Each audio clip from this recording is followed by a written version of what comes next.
Hello, Rob Norton here. Got a book to look at. Another Rob Liefeld work.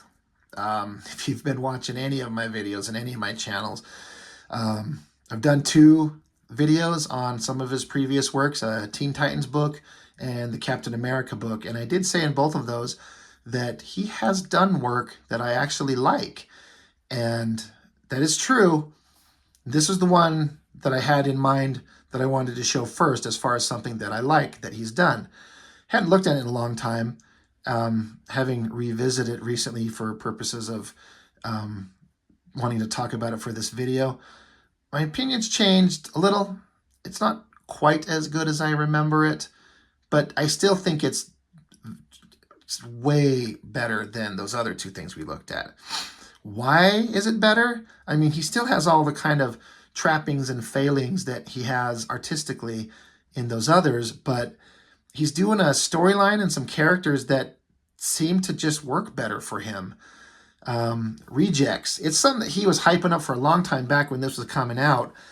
Pinups and little short stories here and there, a couple little page stories spread out through his other books, building up to Rejects. And then, as he's done before, he prints one issue, and then there was like an issue 0, and then that was it. And it was done. And I'm like, there was some interesting concepts in this that I was looking forward to exploring. I'm not going to lie to you. He never would. But if he were to contact me or hit me up and be like, Rob, I want you to draw a Rejects comic, man, I would jump on that shit right now. That would be so fun. Because it was this like weird post-apocalyptic sci-fi world that this is set in, with all kinds of weird fantasy characters and stuff that's really over the top. Like when you got like a main character like this, hot girl in like the tiniest, most ridiculous little like bikini outfit, but armored like battle gear on her wrists and shoulders and feet. But she dresses like this, you know, you're in like ridiculous comic book world. But somehow, sometimes for a particular genre and particular audience, it works, and it kind of works for me. It's something I want to show. Again, if you watch my other videos and I talk about a good inker making Liefeld's work look good, it's kind of hard to tell on here, but the back cover, this is inked by a guy, it says Liefeld and Weems, W-E-E-M-S. That's Joe Weems. He is an incredibly good inker, in my opinion. He has done what I think makes Mark Silvestri's art look the best. It's hard to, between the inks between Joe Weems and Dan Green on Wolverine, it's kind of 50-50 for me. But for Mark Silvestri's like modern type work, Joseph Weems has got this sharp, crisp, amazing ability with inking with like the Hunt 102, which is what this is right here. I'm going to see if I can get that in focus and if we can see what we're looking at. Pardon my dirty hand. But, you take this, you dip it in ink, and then that's how you, not the only way, but it's one of the major old school ways of inking. I use these, not nearly as good as this guy, but his line work, like he gives us textures. I guarantee you Liefeld did not put these textures in here. The way these neat texture fades and cross hatchings and lines and these sweeping, flowing metal textures, like the textures on this harness that she's wearing, looks great. The inker did an amazing job and really did him a lot of favors. But what's the book about? Like I said, post-apocalyptic world. This is Mr. Liefeld again. Controversial guy. Good Lord. He comes up with the basic story, but he gets Jeff Loeb to actually write the story. And Jeff Loeb writes a great story, and I remember really liking it. Story and artwork. The colors, Tanya and Richard colors, I don't know who they are, honestly. Whoever they are, man, do they make this thing work so good. And another thing that's interesting is it says inks, but I don't know what they mean by that, because Liefeld says in the back, and you can tell by looking at the artwork closely, this is not done with ink work. This is kind of like that Teen Titans book where it's just drawn in pencil and then it goes from pencil to color. They skip the inking stage. Sometimes they would call the inks is they scan the pencil artwork in the computer and then adjust levels up and down, make the whiter parts as bright white as it can and make the pencil lines darker so it starts pushing it from a pencil gray tone to a darker shade, and that's what they would call inks. Maybe that's what they mean, but this is shot right from their pencils. And Liefeld says in the back in a big breakdown, talking about the book, he says there's no inking done on this. Where it failed miserably on Teen Titans, it kind of works here. Anyway, you got this character, Scarab, Genie, and Primer. They're on a motorcycle. Genie's the girl, Scarab is the dude, and Primer is the robot motorcycle. They're racing. They're trying to get away from bad guys. All right, great stuff. Flip that open. I know, they're staring right at us. I railed on that pretty hard. I don't know why I don't mind it here. And it's ridiculous. Why is she like half hanging off? Because it's like, I want to do a big cool picture of her or them riding the bike, but I got to put her in scene somehow. So he just has her just hanging off the side of it. Doesn't make any sense, but it's kind of cool in a way. And the coloring, just love it. A lot of vibrant color going on. I'm digging it. Some kind of technological helicopter shooting at him.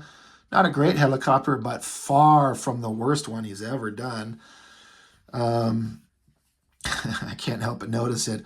They're interacting, they're running, they're panicking from the bad guys chasing him, and he draws them staring at us. The motorcycle kind of screeches to a halt, and it starts transforming. She bails off it, and it turns into like a standing gun platform. That's pretty cool. I suspect Liefeld started watching some anime, and that's where this come from. Anime or some manga comics. I don't know, but I bet you that's where that came from. They blow up the helicopter. Like, oh my God, we're so cool. Let's get out of here. They jump back on the bike, take off. Let's get out of here. They're still being shot at. Another big giant shot of them driving on the motorcycle, her hanging off so she can look cool. Again, her design's just kind of wild. It makes no sense, but I still kind of dig it. She got this horn harness she wears, these shoulder things, armored gauntlets and boots and stuff, but in this little tiny stupid bikini thing. Half naked, he's fully dressed. That's comics for you. They basically jump off a pier into the water. The robot motorcycle thing transforms again into some kind of humanoid type robot, and then they dive into the water. And underwater, there's this giant submarine thing. It's kind of interesting. It's not anything that would work underwater as far as, like, you look at what a fish look like. It's a smooth body. Kind of like, he's got kind of like a, I don't know, I always thought it was kind of like a whale type head of the machine, but all this technological garbage on the back. You can't move through water like that. It's a comic book, so who cares, right? And again, the coloring, just vibrant and beautiful, like all these bubbles around it. I don't know why, it works. Somehow it works for me in a way. I like how even the panel borders are made of bubbles. I even did that in one page on my book when Merman got killed and he was falling into the water and drowning and dying with a giant hole in his chest. He was surrounded by bubbles. I kind of got that from here. The artwork's not incredibly amazing, but the coloring is holy shit selling that. They get into the submarine. I think Liefeld's had enough of drawing anything except people staring at us, so there are no backgrounds anywhere to be seen. Okay, buddy. But I don't mind the designs. I know I keep saying the coloring is just selling the shit out of it. You discover that this guy, he's part robot. Take his arm off. You know, it's fine. At least he's not looking at us. He's not looking at us. They're kind of look like they're at least looking at characters that they might be talking to. Like they're looking that way and he's looking that way. They're interacting with each other. Let's move on. Oh yeah, the robot creature, the motorcycle, he's still up there. Look at those bright colors. That's pretty good. He's still taking on whatever villains are still above the sea. He shoots lasers, blows them up. Good job, robot thing. He dives into the ocean and he's having a little like radio conversation with the main guy that was with him before. And I remember thinking the story was kind of interesting, what they're talking about in their discussion. This big giant robot is talking with like feelings and thoughts. I never did find out who or what he was because there were no more comics, but I'm like, why is this giant robot speaking like a human being? It was interesting. Again, colors, bubble borders, it's working. I don't know why. Oh yeah. Put the kids away. They don't want to see this. Let's cover that up. This is one of those things that should not matter, but it stood out to me in a big way. You know, we're back into the submarine thing. The robot guy comes up into like a moon pool under the submarine. We cut back to the main girl, Jeannie, whatever. You know, she got away from them to go get showered up. In comics, they'll do this because as comic artists, we're always drawing hot girls in ridiculous clothes and ridiculous poses. You know, some of us take it too seriously. Some of it find it an absolute joke. But they will always have, like, you got hot water and they'd have steam, like, wrapping around her body, just covering up her chest and her backside. And I get it. The comics, especially in the early days, 60s, 70s, 80s, are kind of kids' entertainment. This isn't necessarily for kids. I mean, obviously. But I gotta give Liefeld credit. He went for it and drew her bare ass and showed it. And there was no, like, warning, like, adult material inside. He just made the comic he wanted to do. And girls taking a shower, and why not just, like, it's not vulgar. It's not disgusting. Is it necessary? Not at all. Not even a little bit. But, and I wondered if he used any kind of reference because it's almost anatomically okay. He's drawn some horrible women figures. So it's not that it's necessary. It's not that it's amazing, but just the fact that he just did it. He's like, I'm going to show her bare butt. You know, kind of lost it. This face is, I guess she's supposed to be showing that she's, I mean, I could kind of joke about what I think she's doing based on that look on her face in the shower by herself. But I take it she's supposed to be relaxing finally for a moment. Okay, the colors are really selling it, you know, and of course you cut her off there. You don't need to show her the boobies. There's another little tiny crappy little drawing. The robot guy's coming up behind her to get her. And apparently she's in some kind of shower in a submarine that's got like 20-foot tall ceilings. And continuing the theme on this, I remember seeing that and then flipping it over again. And it wants you to flip it over. And he did it again. He's showing her full-on bare ass right there for you to see. Not a great drawing again. It's a double page spread, so the folds in the comic are kind of distorting it, but like a giant mutant shoulder thing going on here, and it's anatomically not bad. What is interesting though, this is the only version of this book I ever saw, was this, where she was in the shower and she's butt-ass naked. And years later, I saw, I think, the original artwork for this, and you can't really see it through the camera, but upon closer inspection, you can kind of see. And I remember on the original artwork, he had her in underwear. He had like a little line coming like down here and up like that and then across, because he was doing the traditional thing of having her in the shower, but you're not going to show her naked. So, but it doesn't make any damn sense to be in the shower in your underwear. You just wouldn't. So put her in the shower. If you're going to put her in the shower, show her butt naked, or don't show her in the shower at all. But don't make it stupid putting underwear on her. Like, and it looks like he decided that just go with it, do it, get rid of the underwear, show her bare ass. Is it really that big a deal? If there was a little line coming up here and a little line coming up there to show that she's wearing something, is it suddenly better? Just a weird, interesting point. Not a great drawing, but I commend him for going for it. I think it's the only time he ever did anything like that. I mean, he did some books where he had like hot girls fighting and doing stuff. I don't think he ever just went full out and showed nude figure. Anyway, moving back onto the story. Robots getting fixed up. Got, of course, the brainy computer nerd guy. Whatever. He even tried to do like an interesting thing for once in his goddamn life, Liefeld did, by giving this girl like a different hairstyle that's something that is actually believable. It was like a little clip in her hair. It's held down. It looks like she got out of a shower and like did something different with her hair rather than having like the big wild thing that she had going on here, because, you know, they're riding. Her hair is going to be a big wild mess, but it's like she did something with her hair. And I actually believe it. I actually also think he might have referenced that face. It's kind of a goofy expression, but I don't know that he pulled that out of his own head. And then, of course, I don't know that I would have put her in this ridiculous outfit because it's just maintaining the weird over-sexualized nature of the character. Can't you put some clothes on her? And I say that appreciating a good female figure artist and sexiness in books and art. I believe me, I'm a fan. I draw that stuff. It just kind of seemed a little weird to like put in this little tiny outfit, and like this is clothes they had on the submarine for her. Like, shouldn't she be like in like a robe or like some frumpy like sweatpants and a t-shirt or something, because that's all they had on the submarine for her. But we want to make it sexy, that's fine. And then he's just kind of remembering in his head, going over how he used to be a bad guy. That's what the story is. He's just like, I used to be evil, but now I'm good, and we got to fight the evil. Okay. I kind of don't mind that drawing. It's not bad. Don't mind her face. This is the main villain, I believe, and I can't remember who the hell this guy is. The drawing's okay, but once again, I keep repeating myself, the coloring is selling the hell out of that, and I think it looks good. This is a book I would want to draw, especially if I had coloring like that. And then this is a character that he's had in his books before, Evangeline.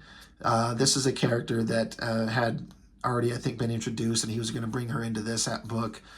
Oh, Lord, is that shoulder anatomy? I mean, it's hard. This is not an easy pose to do, but 1 out of 10, sir.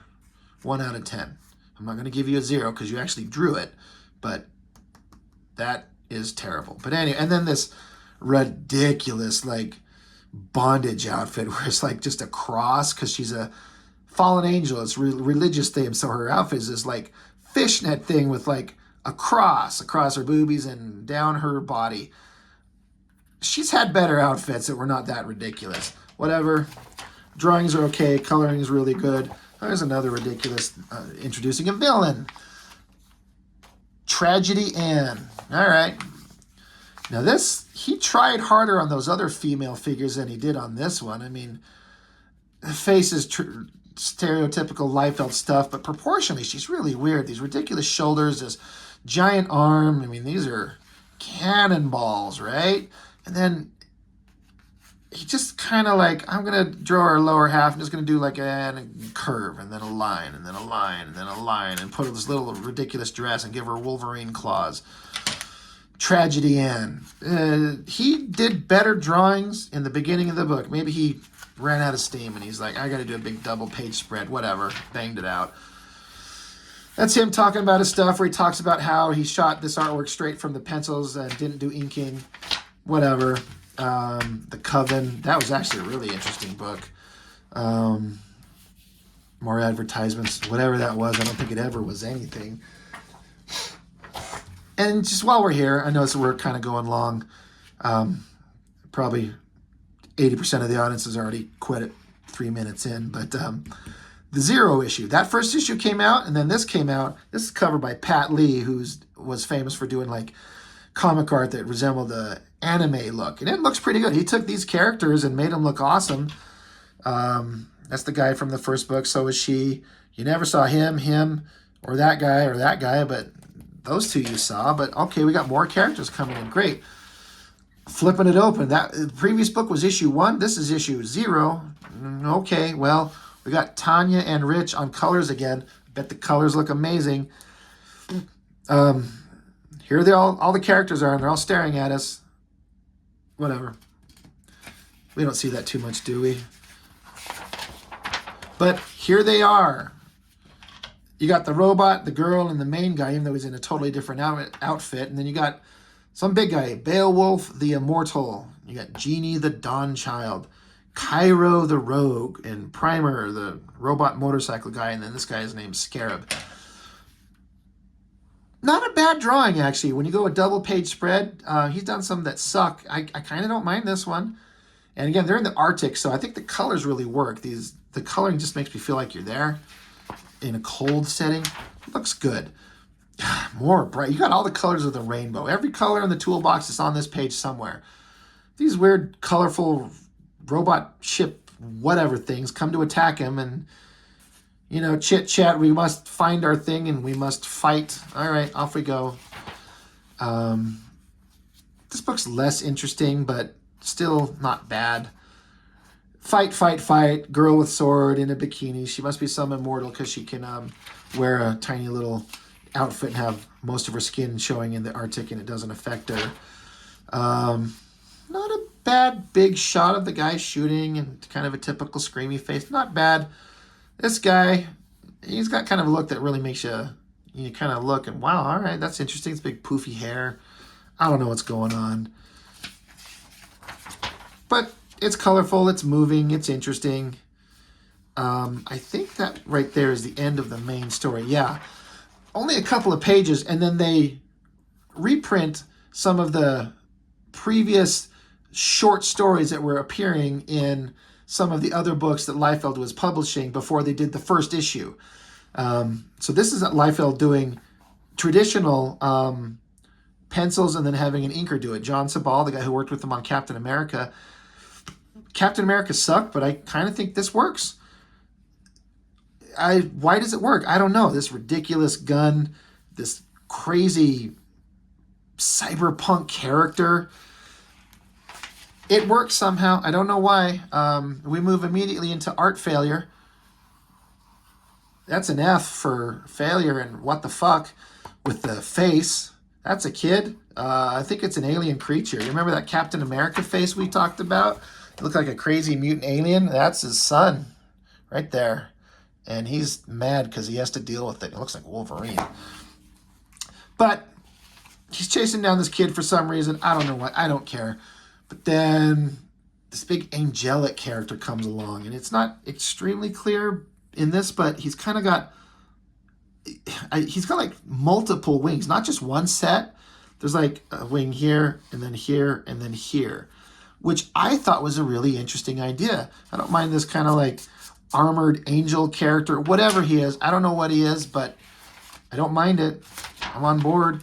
And this is kind of showing, at first I thought this was trying to show like multiple wings as if to show motion of the wings flapping. Like you're showing it all the way down and then all the way up and some steps in between to give the indication of them flapping. But I actually think it's supposed to be like 4 separate sets of wings on each side. And I've never seen that before. So I kind of like it. It doesn't make any sense in how it would logistically work, but I like it. It's just the end of that story, just a short like, oh, these two met. Next issue, Dragon and Genie. Dragon spelled Dragyne. Oh, so clever. And then this is another stupid short one with this guy with the punk hairdo. It's in a forest somewhere. He's surrounded by a bunch of ugly warrior women monsters, and they're all talking some mad shit, and he's like, whatever, let's fight. And he screams at them, and he starts chopping heads and arms off, because he's Beowulf the Immortal, if I remember correctly. Oh yeah, and then done. To be continued. That was it. This was actually interesting, because it's some of Liefeld's sketches, and his sketches actually are kind of neat. I like them. I like seeing his sketch work, seeing him working things out. Somehow the sketches are more interesting than his finished art. This stuff he excels at. More conceptual sketches, just a big black and white pinup of the, special bonus pinup. Look at him flexing. Dude, he drew grenades. Those are a pain in the ass. I think they're called pineapple grenades because of these little sections that explode out into multiple directions. That's a pain in the butt to draw, but he did it. There's that Coven again. That was a good book. Whatever. Yeah, they even did an action figure. Anyway, not the best thing he's ever done, but I think they're miles above the Titans and the Captain America work. It's just a damn shame that, as far as I know, these are the only ones he ever did. One actual full issue, and then one like short issue with a mishmash of various things. I would actually really like to see this book continue. Not him drawing it. I would draw it. He wouldn't hire me, but I would do it. But I think there's some interesting concepts there. Just go wild. Just run with it. The ridiculous technology, the crazy designs, the hot girl in the crazy bikini in the armor. Just run with it. Like tongue-in-cheek, silly adventure fun that comics can do so well. That's what that should be. Anyway, that's enough about that one. So once again, thank you if you've gotten 25 minutes into this video with me. I know that's asking a lot. I try to make them entertaining or informative. I don't know if I am. Let me know if I'm doing any good. Seriously, tell me I suck. Tell me I'm doing all right. Give me some motivation. So that's everything. Thanks for watching. I really, really appreciate it. Bye.